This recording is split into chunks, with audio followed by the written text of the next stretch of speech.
Your Excellency, let me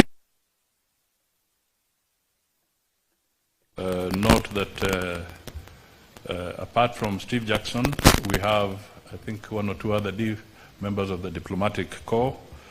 If they are here, they can just rise where they are.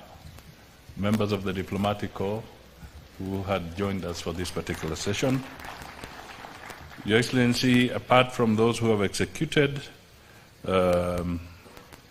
the contracts today, we also have members of independent commissions, if they can also rise where they are. Thank you. We acknowledge you. Asante sana.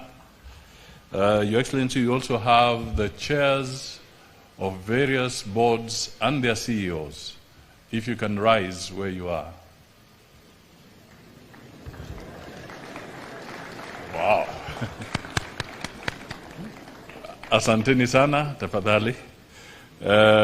We also have the chairs of the councils of the universities and the VCs. If they are present, they can also rise. Asanteni sana. We also have the various legislators who came in, heads of committees. If they are present, again, you can rise, the ones who made it. Thank you for representing the Parliament. I believe I have covered a cross-section of those who are in attendance. Your Excellency, without going through all the protocols, let me just very quickly make some few remarks and then invite the Deputy President to invite you. But of course, one of the things I've learned from Lusaka is that I think one of the things we need to learn in our performance contract is to beat the traffic. Now that our President is spot on time, then we just have to learn to navigate the traffic. Your Excellency, it is my singular pleasure to thank you for accepting to preside over this auspicious occasion for the signing of the ministerial performance contracts for the financial year 2023-2024. Your Excellency, Kenya's overall development agenda, as espoused in the Vision 2030, is dependent on a public service that is citizen-focused, results-oriented, efficient, motivated, and foremost corruption-free. Consequently, the government has adopted strategic initiatives based on the aspirations of the bottom-up economic transformation agenda, better derived from the Kenya Kwanza manifesto.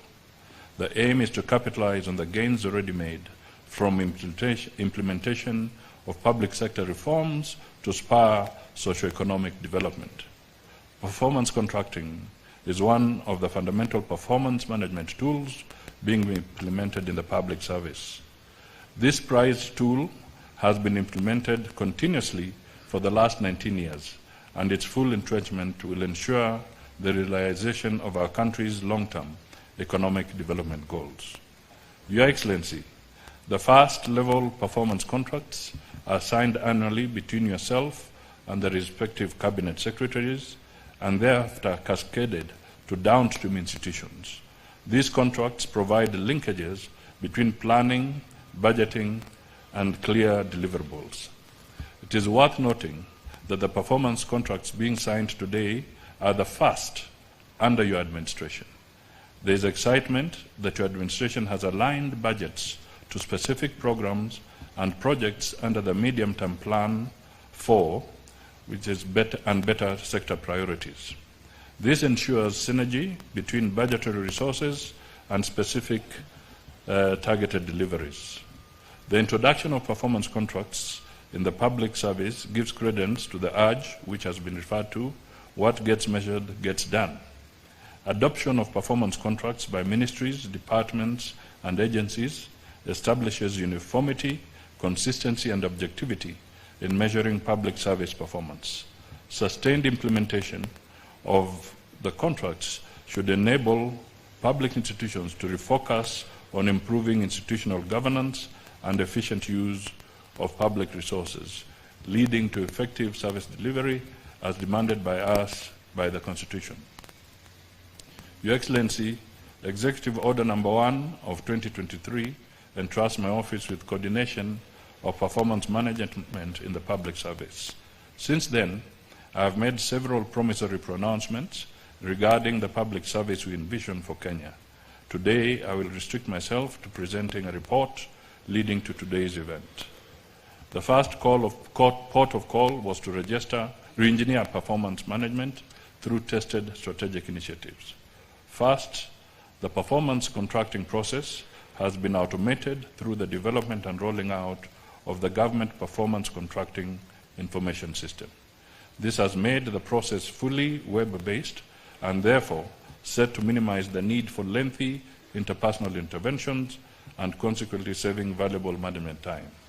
Second, my office has initiated the development of a public service management bill that seeks to streamline and standardize performance management in the public sector. It will provide a framework for rewarding meritocracy and performance while fawning on ineptitude and discouraging non-performance. I must add that this is the first time public service management will be anchored in law. The optimal deployment of the human resource in the public service will gain immensely from this bill, as it intends to give legal backing to officers who toil without reward or promotion. Your Excellency, even as we demand optimal output from our public service, we must urgently cure it of lack of career progression and almost lifelong acting in positions. Your Excellency, it is evident that acting in a position for long durations demotivates public service officers. Third, we are currently in the process of developing a public participation bill jointly with the AG's office that aims to reinforce the positive transformation brought about by the 2010 Constitution of Kenya. It proposes to establish clear standards for effective public participation and to create a robust framework for the management and coordination of public participation initiatives throughout Kenya. Cognizance of the constitutional principles and values of governance, the proposed bill seeks to place the citizens at the heart of governance processes, thereby ultimately promoting more inclusive and accountable governance. By doing so, we aim to strengthen the state-society relations and ensure that the voices of citizens are actively considered in decision-making processes. Your Excellency, the background to this is that in tandem with performance management, public sector reforms are vital to a government that is responsive, efficient, and citizen-centric. These reforms aim to transform our public institutions, streamline processes, eliminate bureaucratic hurdles, and enhance governance and service delivery. It is clear in my mind that by undertaking these reforms, we are creating an enabling environment that fosters economic growth, attracts investments, and improves the quality of life for all Kenyans. However, to effectively implement performance management, productivity mainstreaming, and public sector reforms, we must adopt a multifaceted approach, embracing a culture of continuous learning, professionalism, and perfection will enhance effectiveness and efficiency in MDAs. For this reason, we will ensure regular monitoring, evaluation, and reporting of progress. This will enable us to identify areas in need of improvement and take corrective actions. Furthermore, transformation of performance management will create efficiency through investment in state-of-the-art technologies, providing training and capacity building opportunities. It will augment a culture of collaboration and knowledge sharing and shear off the existing silo mentality. By harnessing the power of digital transformation, we can automate processes, reduce redundancies, and maximize productivity. This brings me to the issue of corruption. Your Excellency, the public is tired of our persistent appeals, pleas, demonstrations, and threats against corruption. It is time to act and act decisively to end this scourge, especially the temptations in the public service. As the executive, we are ready to do our bit. The Auditor General, the control of budget, churn out disturbing revelations about blatant theft of public resources. These reports are invariably confirmed by Parliament. The question is, where is the missing link in bringing culprits to account? Your Excellency, we must require all agencies in the criminal justice system to save us the agony. They must do Kenyans justice, and this is not weaponizing state agencies against anyone. All we are asking them to do is work without doubt, fear, or favor. Your Excellency, your firm hand here is most critical. My office coordinated a stakeholders forum to review the performance contracting guidelines. There was unanimous consensus that we refocus MDA's performance contracts to deliver more on their core mandates.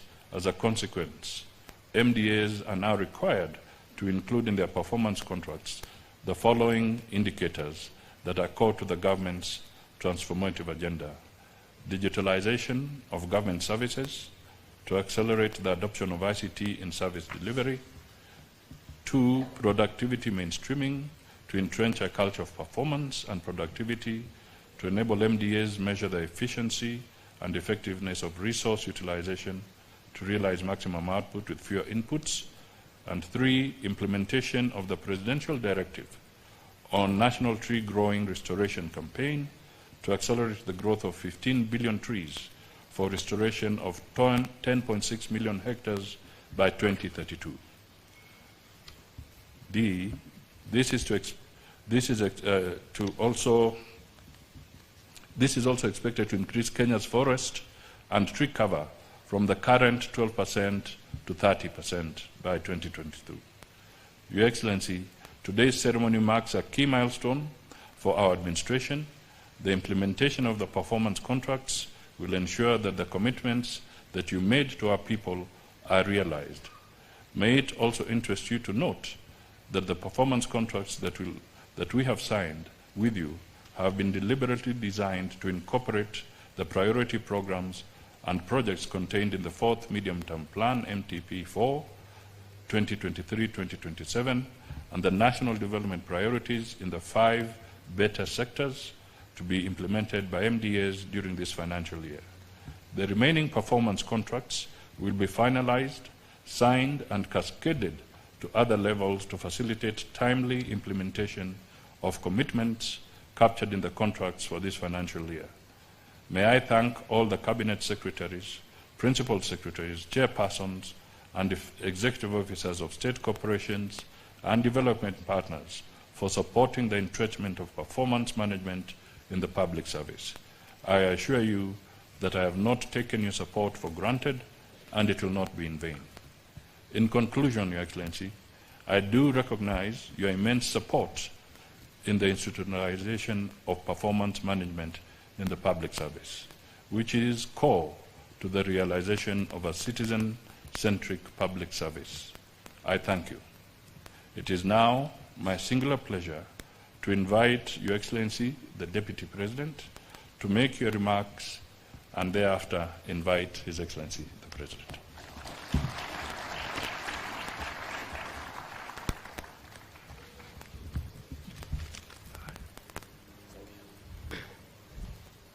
Your Excellency, the President of the Republic of Kenya and Commander-in-Chief of the Defense Forces, the Prime Cabinet Secretary, my Cabinet colleagues and the Principal Secretaries, and all the senior people here today, good morning.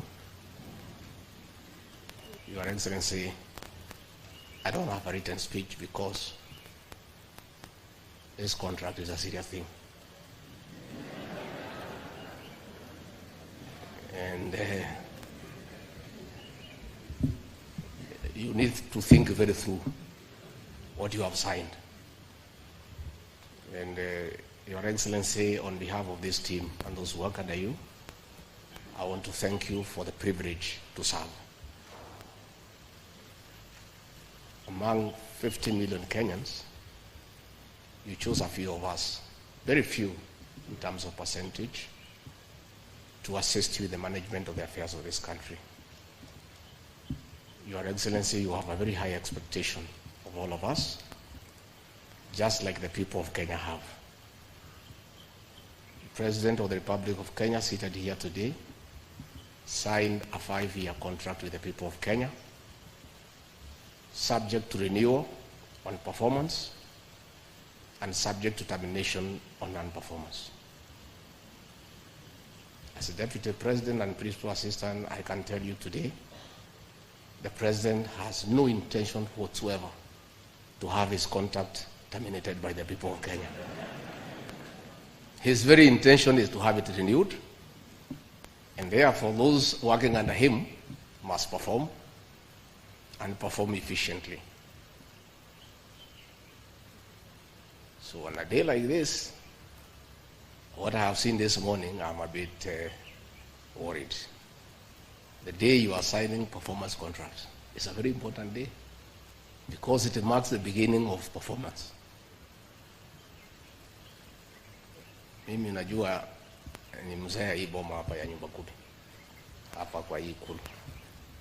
Nataka nimwambie siri kidogo tu, especially those of us who came with the president from the political space and who are his friends, and we assisted him to become president.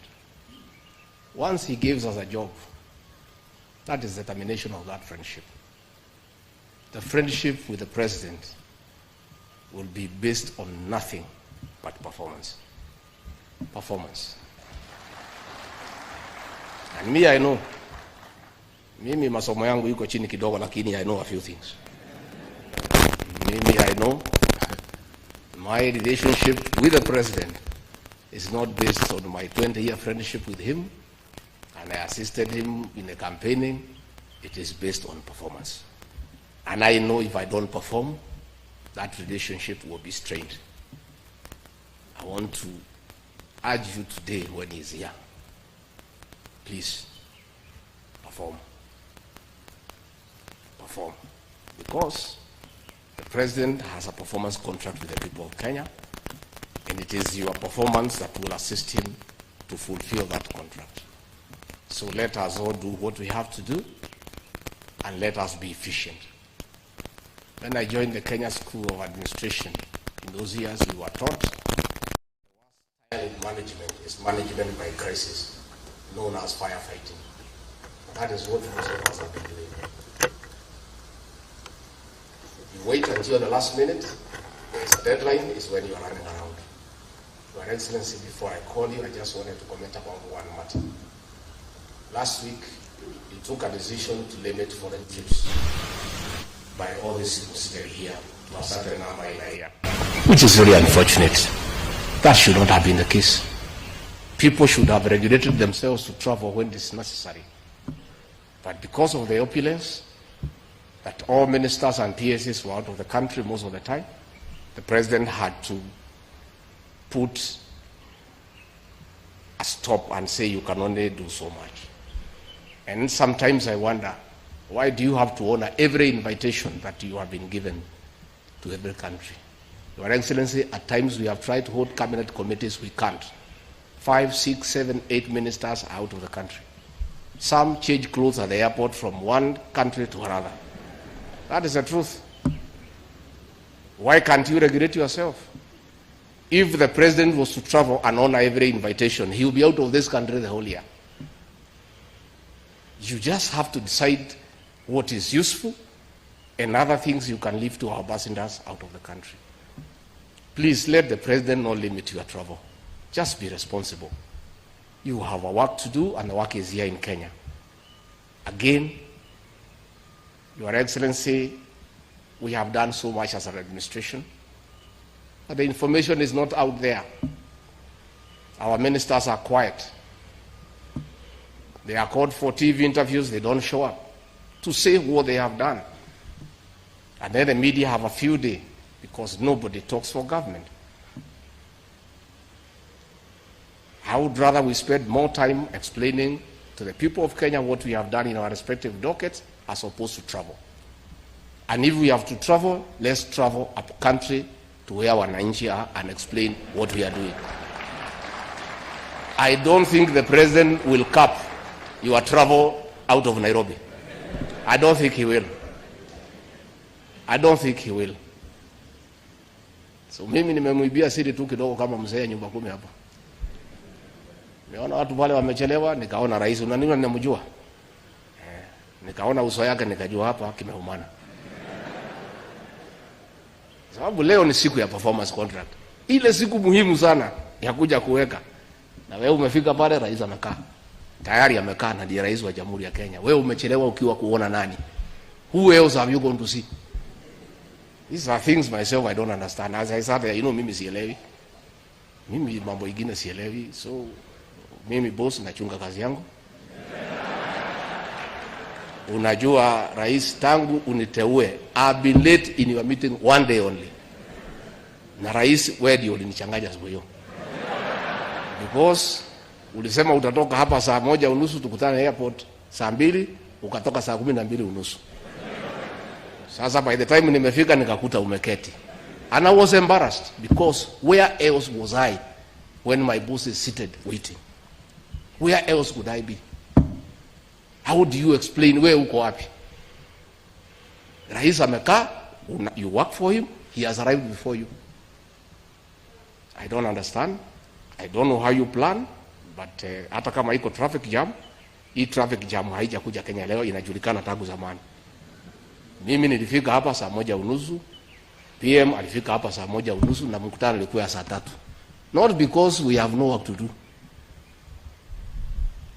Si hakuna haja kuamuka hii masaa na hii baridi tungelala. Lakini tunakuja kwa rais wa Jamhuri ya Kenya who has given us a job, who is very busy. Wewe utachelewa ukiwa wapi? So those are things as you sign these contracts you need to think about. But I want to assure you from what nimesikia asubuhi, from today tufanye kazi. Marafiki wa rais wa zamani tufanye kazi. Kipimo ni kazi peke yake. Mimi nimesikia na mimi nakubaliana na rais, kazi. Let us work. Let us do what we need to do to help the president. And he has set the pace. Let us follow the leader because he is the leader. If his pace is to keep time, let's keep time.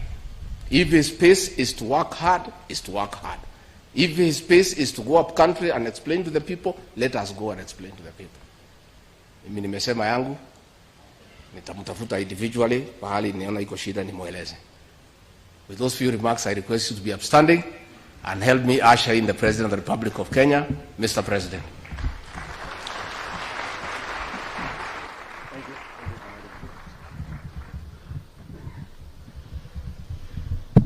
Thank you very much. Let's take our seats. Asanteni sana. Mr. Deputy President, Prime Cabinet Secretary, Ministers, PSS, our good ambassadors, the representation of the Council of Governors, the representation of Parliament present, chairs of parastatals and CEOs, ladies and gentlemen, good morning. I welcome you to this very important occasion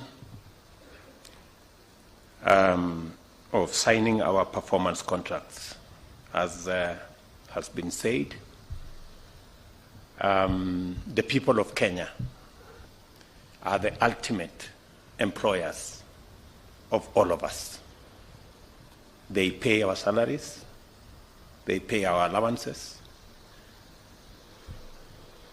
and because they do, they legitimately demand of us that we meet our commitments, that the program that we sold to the people of Kenya, we keep, we perform, we implement, and we actualize what we committed ourselves to.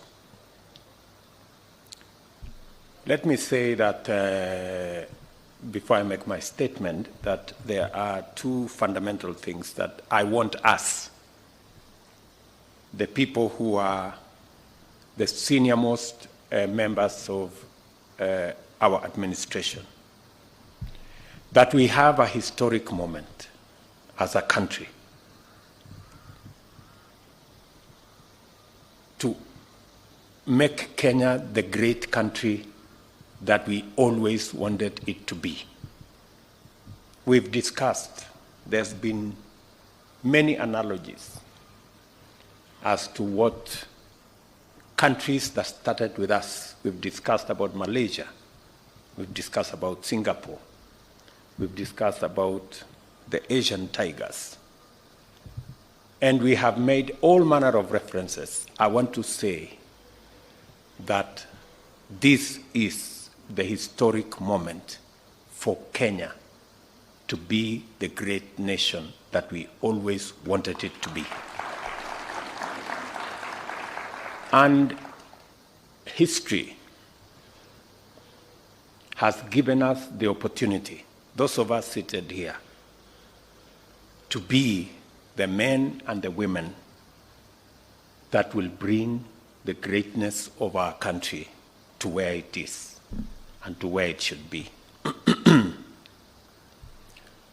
It's a very defining moment from where I sit, because I see the great opportunity for our country. And that is why, for the first time in Kenya, we are in the midst of the most vigorous national debate in history.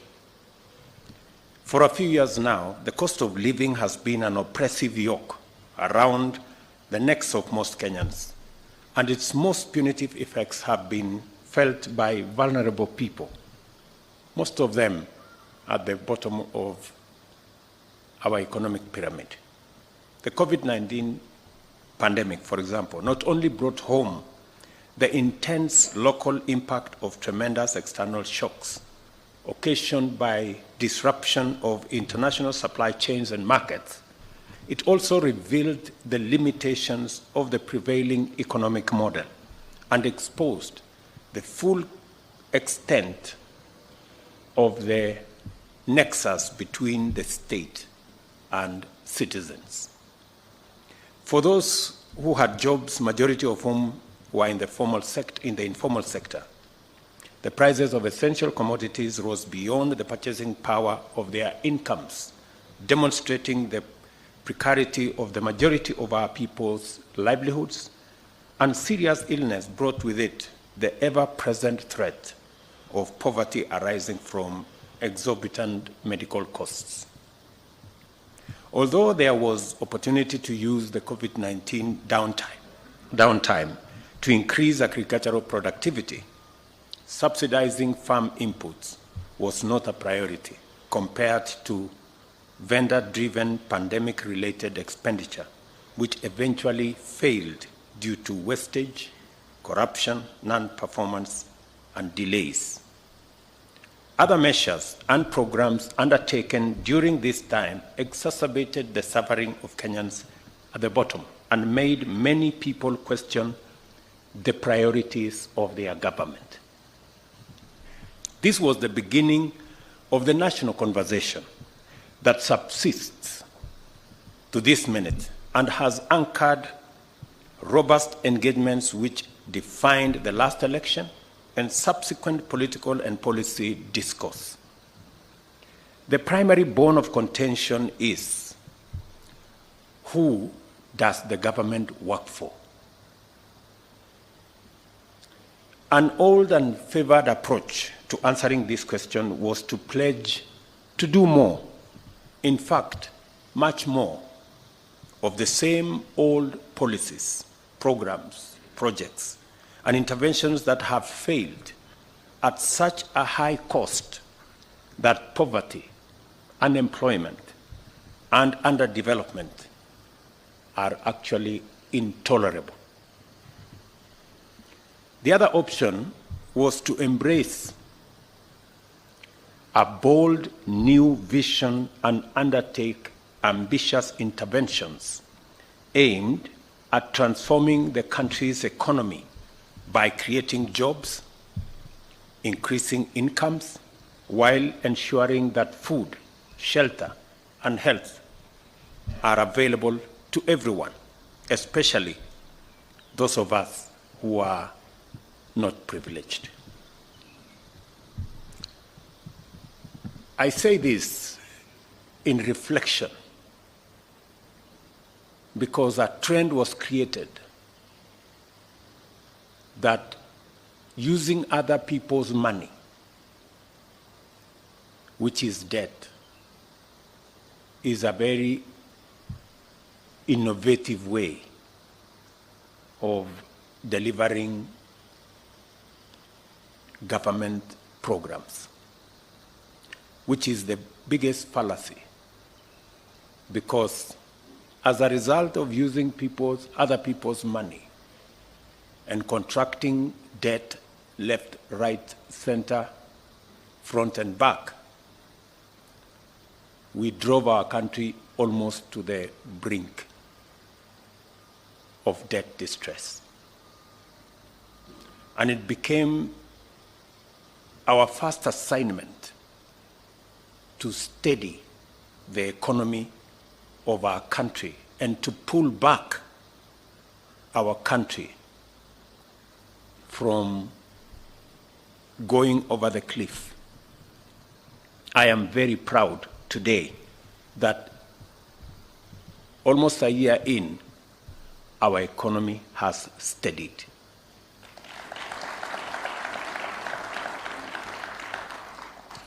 I am very proud today that the interventions that we have taken, though not popular, though very painful, but I want to say here, they have paid off.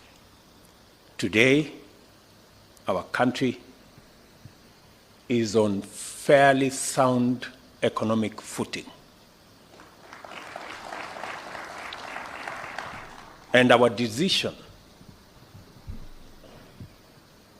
to do more around collecting our own taxes,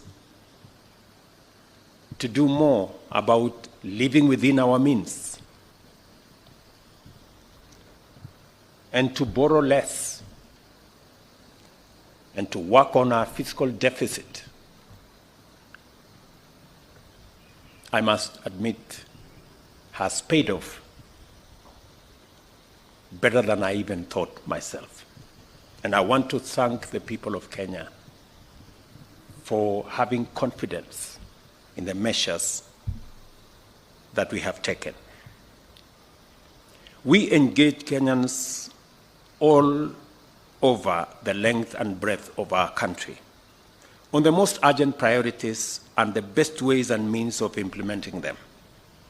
Ultimately, it became clear that the new approach to national development was not only going to be ambitious and visionary, it was also going to be radical and transformative. To begin with, the plan was going to turn the national development agenda upside down. From the traditional top-down model that is essentially elite-centric to a bottom-up model that is citizen-centric and people-centered. Secondly, the model would aim to positively impact millions of Kenyans at the bottom by focusing interventions where the greatest number find their livelihoods, which is the informal sector and especially agriculture and the hustler economy. Thirdly, a new model will entail measures to not only create millions of jobs and increase incomes, but also reduce the cost of living by mitigating the cost of energy, transport, shelter, healthcare, as a share of household incomes. We agreed with Kenyans that to deliver this transformative model, 5 sectors would form the core pillars of our agenda to bring down the cost of living, eradicate hunger, create jobs, expand the tax base, improve our foreign exchange balance, and deliver inclusive growth, and to do so from the bottom up These sectors are agriculture, micro and small medium enterprise economy, affordable housing, universal healthcare coverage, and digital superhighway with a creative economy. These form the pillars of BETTER, our plan, the bottom-up economic transformation agenda, which sets out my performance contract with the people of Kenya that I entered on behalf of all of us to be delivered by the entire government. The terms of the contract are fairly straightforward. In return for paying their due taxes in a timely fashion, the citizens of this country not only expect but are entitled to receive the benefits of all government services in a prompt and satisfactory manner. By virtue of our governing mandate, we are committed to the performance of our part of the contract, and so in full. I have talked to many Kenyans as I travel out of my office. I was in Murang'a the other day, and speaking to ordinary people, they have confirmed that they do not want their country saddled with unnecessary punitive debts. They were very clear to me. And they have committed that, yes, they are going to pay taxes, but they demand, and rightfully so, delivery of every service that is due to them and that nobody steals their money. That they were unequivocal.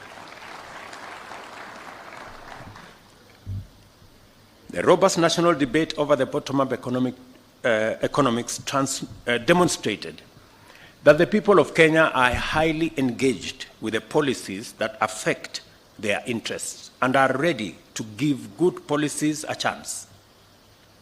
The animation which characterized national and parliamentary debate over Finance Act is, in my view, had more to do with the absence of a consistent culture of promise-keeping in our politics and of faithful alignment between government policy and the people's aspirations.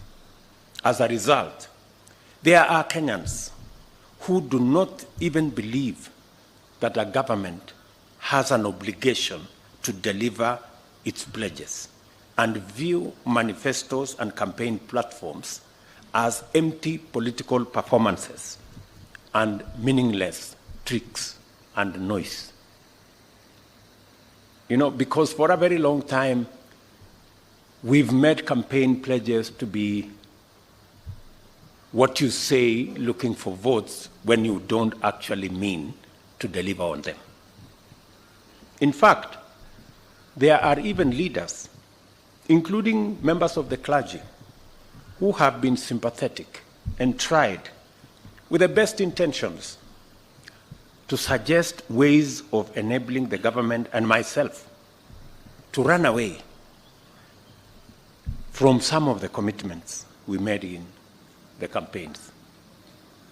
Some clergy have said, I think it's okay. You made a promise, but it's difficult to keep, so just, you know. And it's because of the culture that has been built. Many people did not believe that we are going to have a hustler fund. Many people did not believe that we are going to reduce the cost of fertilizer.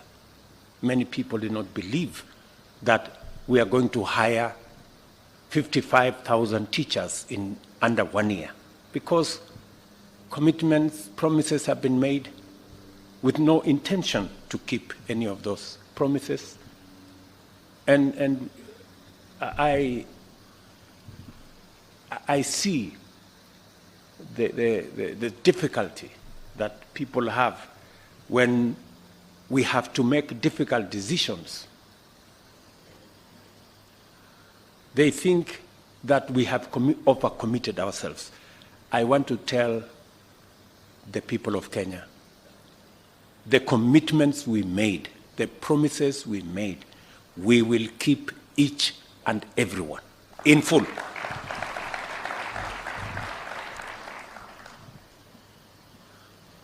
Some Kenyans are even suspicious that we are implementing revenue measures without any intention to deliver any public services at all, let alone the elaborate agenda that we have set out.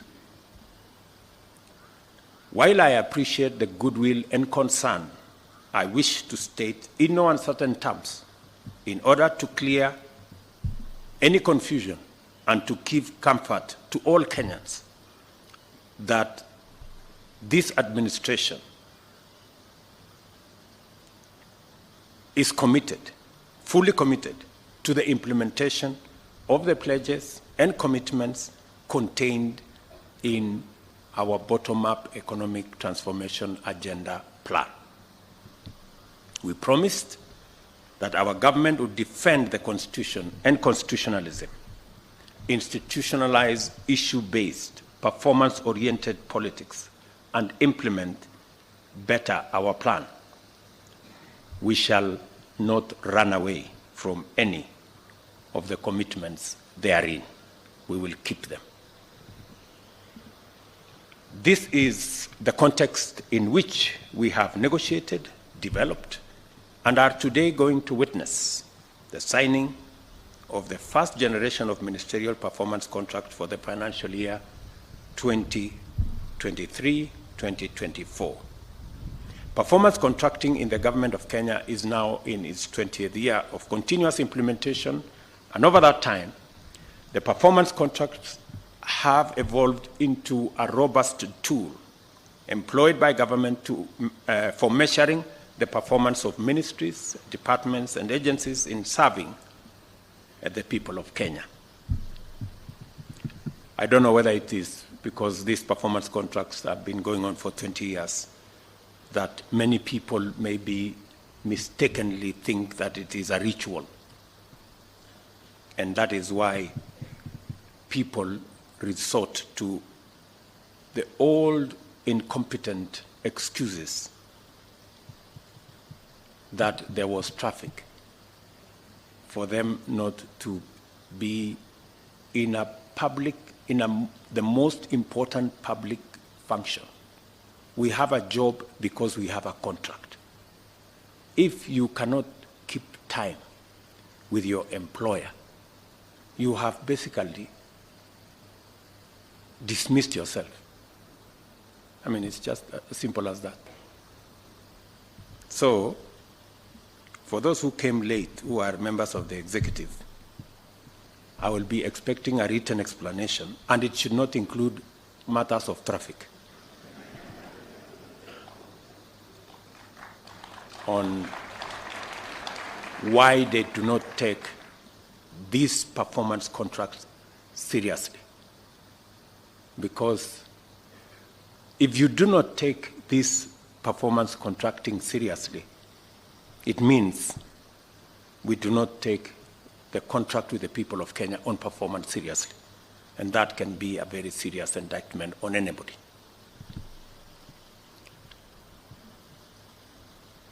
The performance contracts framework has also been critical in enabling government identify, collect, collate, and analyze vital information connected with the performance of public agencies. The overall result of this is that government decision-making has become increasingly evidence-based, and public officers have become increasingly aware of their accountability for actions and omissions, achievements and mistakes. We have resolved to enhance the overall performance management framework and to leverage its tremendous potential by incorporating the actualization of the better plan, the government performance contracting and delivery mechanism. Our objective is to achieve the highest levels of efficiency and effectiveness in the delivery of public services, ensure accountability in the utilization of public resources, improve the mechanisms of service delivery, realign public agencies with their core mandates, and accelerate the completion of programs and projects. We are here to declare our intention to implement our commitments, serve Kenyans, and to do so in a highly systematic manner. Our performance shall be robust. Our purpose is to make sure that the stewardship of public authority and resources will be responsible, transparent, and accountable. We desire to actualize the twin mandates of citizens' rights and government's obligation by governing well in a people-centric, results-oriented manner. We have made sure that every ministry, department, and agency has aligned their performances and policies with the fourth medium-term plan of the Kenya National Vision 2030, which now incorporates key government priorities under the 5 better pillars. It is now a fundamental duty of cabinet secretaries, principal secretaries, chief executive officers of state corporations, and the principals of tertiary education institutions to implement obligations under their performance contracts by taking every measure to execute key government priorities on time and with the allocated resources. In keeping with our commitment to deliver, the performance contracts have been perfected through a rigorous process of vetting key priorities and ring-fencing their funding through the National Treasury. Every instrument that shall be derived from these contracts for implementation by MDAs must replicate this model, and it shall be the duty of cabinet secretaries to ensure full implementation and conformity. As I stated in April, during the launch of Performance Evaluation Report, performance management shall be implemented throughout government, and no public institution funded through the Exchequer will be exempt. You will recall that in our manifesto, we set out the principles that would guide the implementation framework of the bottom-up economic transformation agenda, which is prioritization, sequencing, and financing. Today, we are translating this aspiration to actionable instruments and at the same time unpacking them into the following commitments. Absorption of allocated funds, including externally mobilized resources. And we have indicated in the performance contract, which every minister has a copy, and I also have a copy. So it will be easy for us to know who is doing what and who is not doing whatever. Measures to reduce the levels of pending bills. You know what we need to do about pending bills. Digitization of government services. I already asked every minister, every PS to make sure their ministries, state departments, parastatals, agencies under them work with the ministry responsible, ICT and Interior, to make sure that we move all government services to the digital platform for purposes of efficiency, for purposes of ease of delivery of those services, and making sure that all public resources are accountable, are accounted for.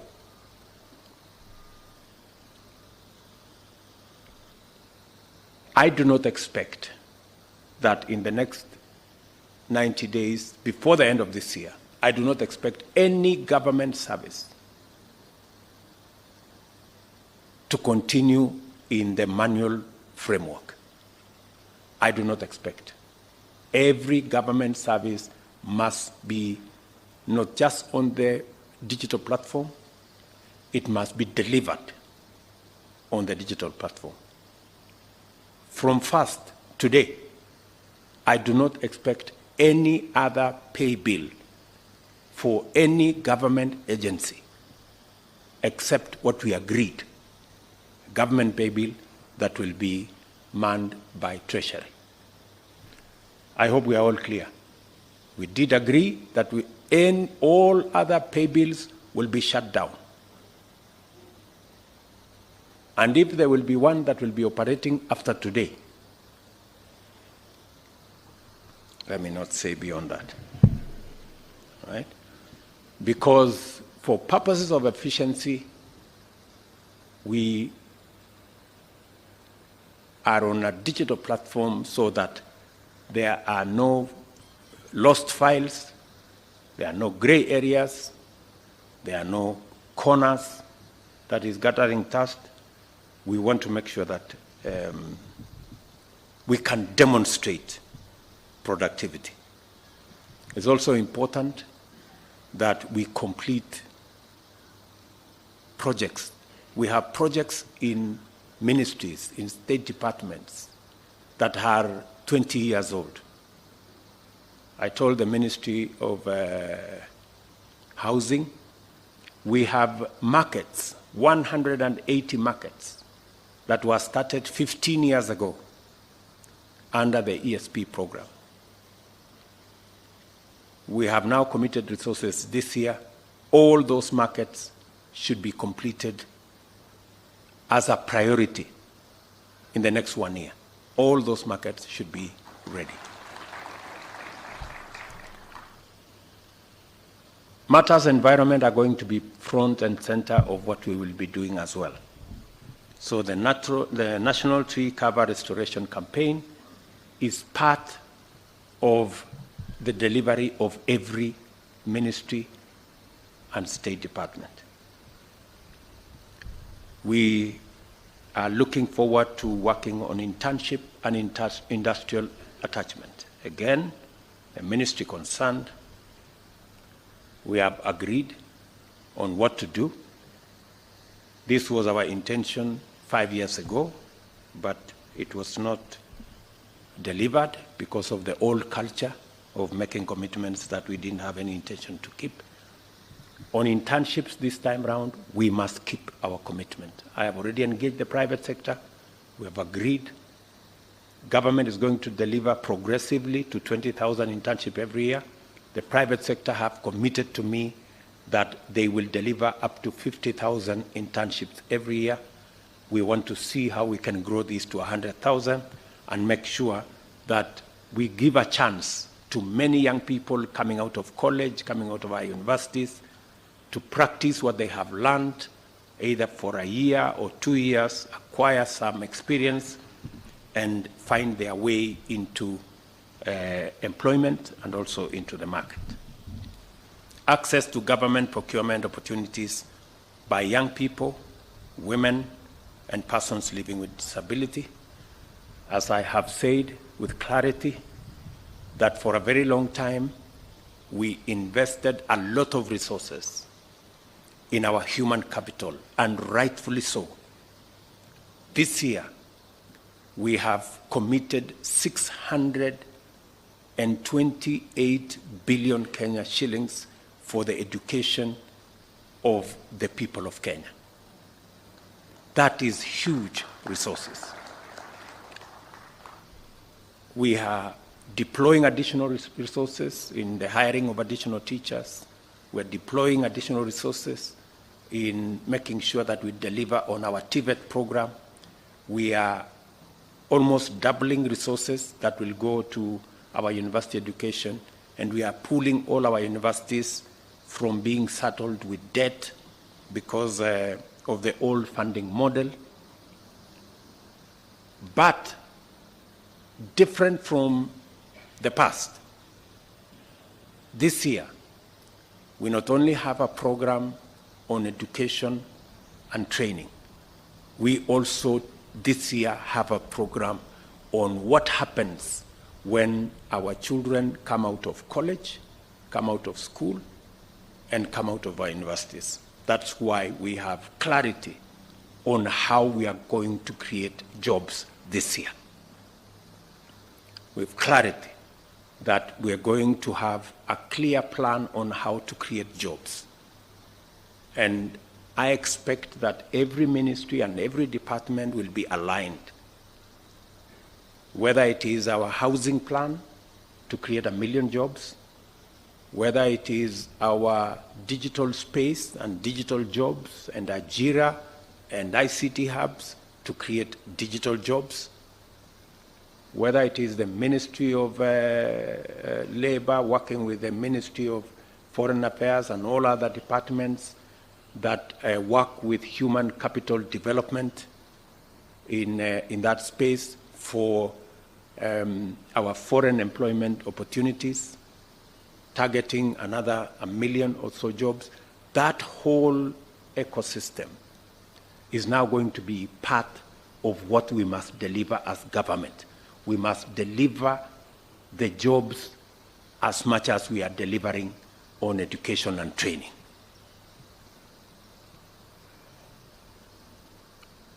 We are also going to work on the project and program of local content.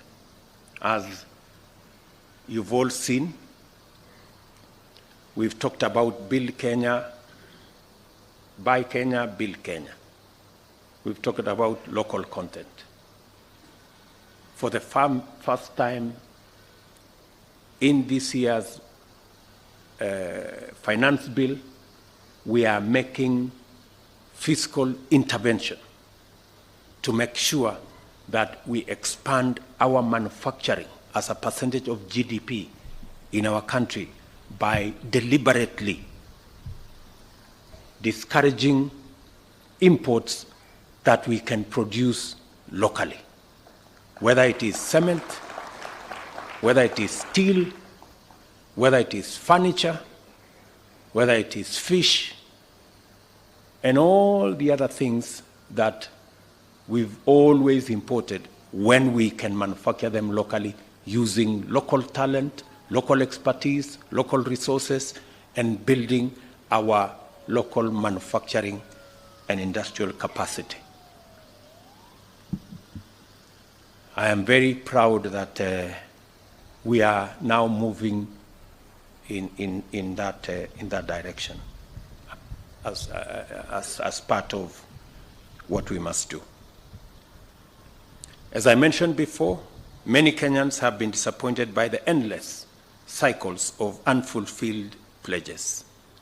Because of our long history of white elephant projects and corruption scandals, some see these commitments as vendor-driven kickback rackets, disguised conspiracies to embezzle public funds. There are people who are listening to us out there.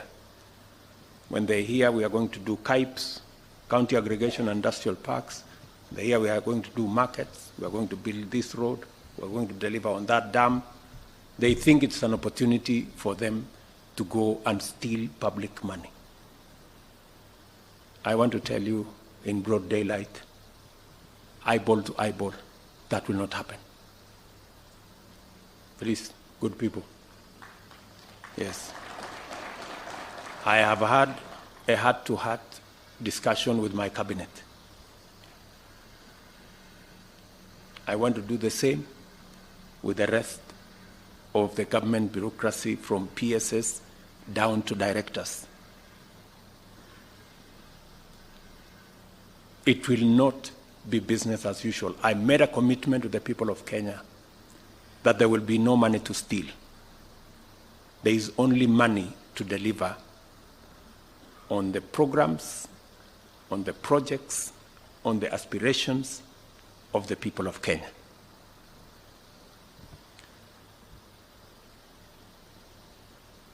A political culture of poor promise-keeping, as well as endemic corruption, has done significant damage to our social fabric by eroding trust in government and widening the rift that separates citizens' aspirations from government policy. We cannot afford to wait and see where this road may lead, because it has already brought us to a very terrible place. It is time that this comes to an end once and for all. And I promise you, it will come to an end. For those who have engaged in corruption incorrigibly, because I know, for example, the people in the procurement space. There was one lady in one of the roads departments, corrupt to the core, to the extent that she could not be transferred by anybody, even by the minister, because if she was transferred, she will go to court, buy the court process, and make sure that she's returned. That is the kind of chronic where corruption has taken us. I hope Mr. Kipchumba Murkomen and Bwana Mbogwa, I hope that lady no longer works for the government of Kenya. Yeah. We cannot have such. There are people who have made government offices their private property. You try to transfer them elsewhere, they go to court, they go to some agency, you find them back. It will not happen. Yeah? Those kind of things, we must put them behind us. We are servants of the people of Kenya. We are not their masters. And we serve at the pleasure of the people of Kenya. We don't serve at their mercy. So it's going to be different. It is going to be different. I promise you it's going to be different. And it's not going to be business as usual. And we are not going to wait until public money is lost. The moment there is signs that you have intentions of doing something, we will deal with your family and summarily. And because we have enough people in Kenya who can do these jobs. Under our new bold vision of radical transformation, we must simultaneously implement policies, programs, and projects to achieve inclusive growth, and at the same time undertake robust measures to eradicate corruption, wastage, and inefficiency. I have given my solemn undertaking to protect public resources during my term in office. I shall be held to account for the good performance of our country, delivery of our commitments, and the stewardship of public resources. I intend, by all means, to keep a good account of each of these mandates. I ask for your assistance, and all of us to commit to make sure that we don't disappoint the people of Kenya. In order to do this, I shall hold every officer serving in government, beginning with you people seated here, to account for both their performance in service delivery and stewardship of public resources. I shall deal with cases of negligence, misappropriation, embezzlement, theft, or rather misconduct or corruption in relation to public resources summarily and decisively.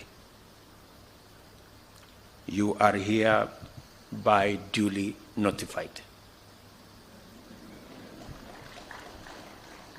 I have high expectations of you because I am confident that by now you are familiar with the workings of government, accustomed with our work rate, and fully aware of our intention to implement all our commitments. I speak to many of you on phone.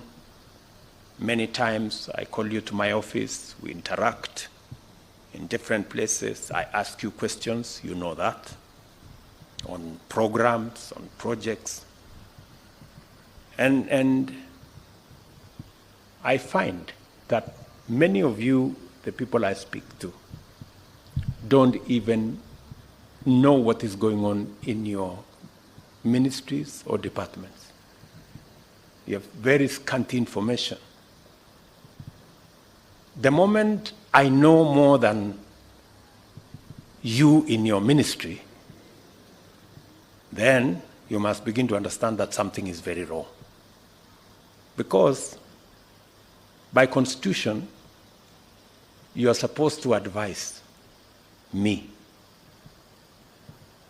Explain to me how you are going to advise me if you have less information than I do. Who is going to be advising who? I call many PSs. You ask them what's going on here. They have no clue. And this is your department. That is the job that you have. You are not a messenger. You are not a security person. You are not a photographer. You are not a watchman. You are the PS or the minister. And the job of the minister and the PS you don't know, or you don't have information. How do you run a ministry or a department or a parastatal if you have no information? That is the highest level of incompetence. So please, take time, read. There's a lot of literature on your desks. There's a lot of briefs from departments. There are a lot of briefs from all manner of places. Read. I take time myself to read, because it's the only way you can have the correct information for you to be able to make the right decisions. You can never, I promise you, you can never make the right decisions if you do not have the correct information. It will all be a game of guesswork. Get as much. We have many good officers. They send us briefs to our desks, you know, but because of whatever reason, people don't want to read. They don't want to understand what's going on in their state departments or ministries or where they're supposed to be doing. So please, let me ask you, I get a lot of feedback from the public. For example, I was in Kwale, and I stopped in Likoni, and I was talking to the public, and one of them was asking me, Mr. President, we haven't quite understood how the Hustler Fund Phase 2 is working. How do we form the groups? And I remember I called CS Chelugui. I didn't find him, so I called his PS, and I found her, and I explained to her, I told her, look, the public is not understanding this. Did I call you or not on Sunday?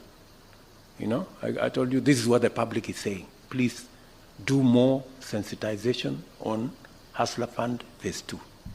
Sindio? So, feedback, you know, and it's not because of any, we have to perform, you know, we have to perform. So when you hear my deputy saying, find time, travel, but travel and see the people who have hired us, you know, go to different parts of Kenya so that you can get feedback from the public, and on and on and on and on. So this is what we must all, when we talk about citizen-centric. It is ultimately the citizens we are serving. As I have said, I wish all of you, and I have said this with clarity, you have my goodwill. Always, I am always available to any minister, to any PS, if they are not sure of what they are supposed to do. I have instructed the head of public service to be available. My economic team is here. I want them to stand up if they are here this morning. Members of my team, they are here. Simameni, I'm sure, I think some of them got late also. They should know better. So I have deployed a whole team of almost 10 people to assist every state department, every ministry. Whenever things are not clear, they are not aligned, you are not sure what our commitment is, they are ready every day with an appointment. You will go through with them. If it is necessary, I normally come in there and we go through the numbers together, we go through the interventions together, we look at how best to deliver, because we are one team. You know, we are one team. And my economic team is not interested in running any ministry. And I have explained this to ministers. They are not interested. They are not in competition with anybody. They just want to assist you to succeed, because in your success is our collective success. And in our collective success is the success of our country. All of us must work together. I expect that the other arms of government will work with us in a collaborative manner. Everybody and every arm of government discharging their responsibility. We will be supportive of the other arms of government to the extent that we can, within the provisions of the law. I remember on my first day on the swearing in into office, I made a commitment that our country is going to be anchored on the rule of law. That rule of law is going to be front and center.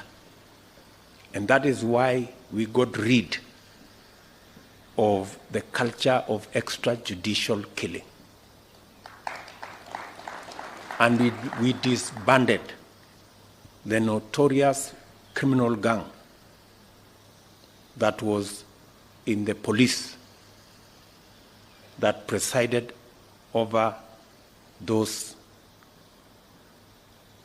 criminal activities.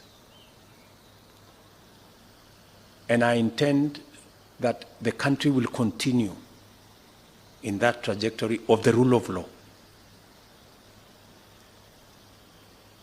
I dare say that we did not get rid of extrajudicial killings that caused the loss of close to 200 Kenyans, that ended up in Yala River, that ended up in Tana River, that ended up in Abadeas,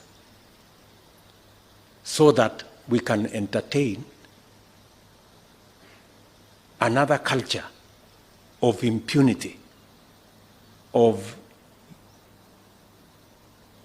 past, present, and other leaders using violence as a currency for politics in Kenya, and in so doing, occasioning the loss of life of other citizens. That cannot be. The same way we said no to extrajudicial killings, we have said no to violence as a means of politics in Kenya. We can discuss all other matters, but violence must not be in the equation of our politics as a country. And so tuendelee namna hiyo, tuko pamoja kabisa. Mimi nawatakia heri sisi wote tulio hapa. Vile nilisema pale mbeleni, tuko na nafasi mzuri sana kama taifa kubadilisha taifa letu la Kenya. Na sisi tulio hapa kama viongozi wa serikali kwa sasa, tuko na jukumu la kihistoria ya kubadilisha Kenya. Ndio tumesema katika mpango wetu tuwe na mpango kamili ya kuhakikisha ya kwamba tuko na food security. Tunazalisha chakula, na mimi nawashukuru wakulima wa taifa letu la Kenya, ni wazalendo wa ajabu. Mwaka huu kazi wakulima wamefanya haijawahi kuonekana. Ndio tuzalishe chakula. We can actually double our food production in Kenya and eliminate the shame of hunger in Kenya. Vile vile tuko na mpango kamili, mpango mzima wa kuzalisha ajira katika taifa letu la Kenya, kupitia mpango wa housing, kupitia mpango wa digital jobs, mipango mingine ya kuzalisha ajira, na vile vile kukuza uchumi wa taifa letu la Kenya. Ndio tuongeze mapato, tuondoe umaskini. That plan, we have a historic moment to achieve it. And I am trusting you as the senior-most team to provide leadership, working, of course, with our development partners and all the other good people that are working with us. I therefore remind you to pursue and maintain the highest professional standards and observe the principles and values of public service under Article 232(1) of the Constitution. I also encourage you to keep a copy of this performance contract in sight at all times to anchor your reflections and to focus your intentions and your actions so that we can all have a good account of ourselves a year from today. I wish you success in your work, good people, and look forward to presiding over the release of the results of your performance at the end of this financial year. Asanteni sana. Thank you very much. God bless you, and God bless our great country, Kenya. Asanteni sana. Thank you. Let us all rise and finish with the national anthem.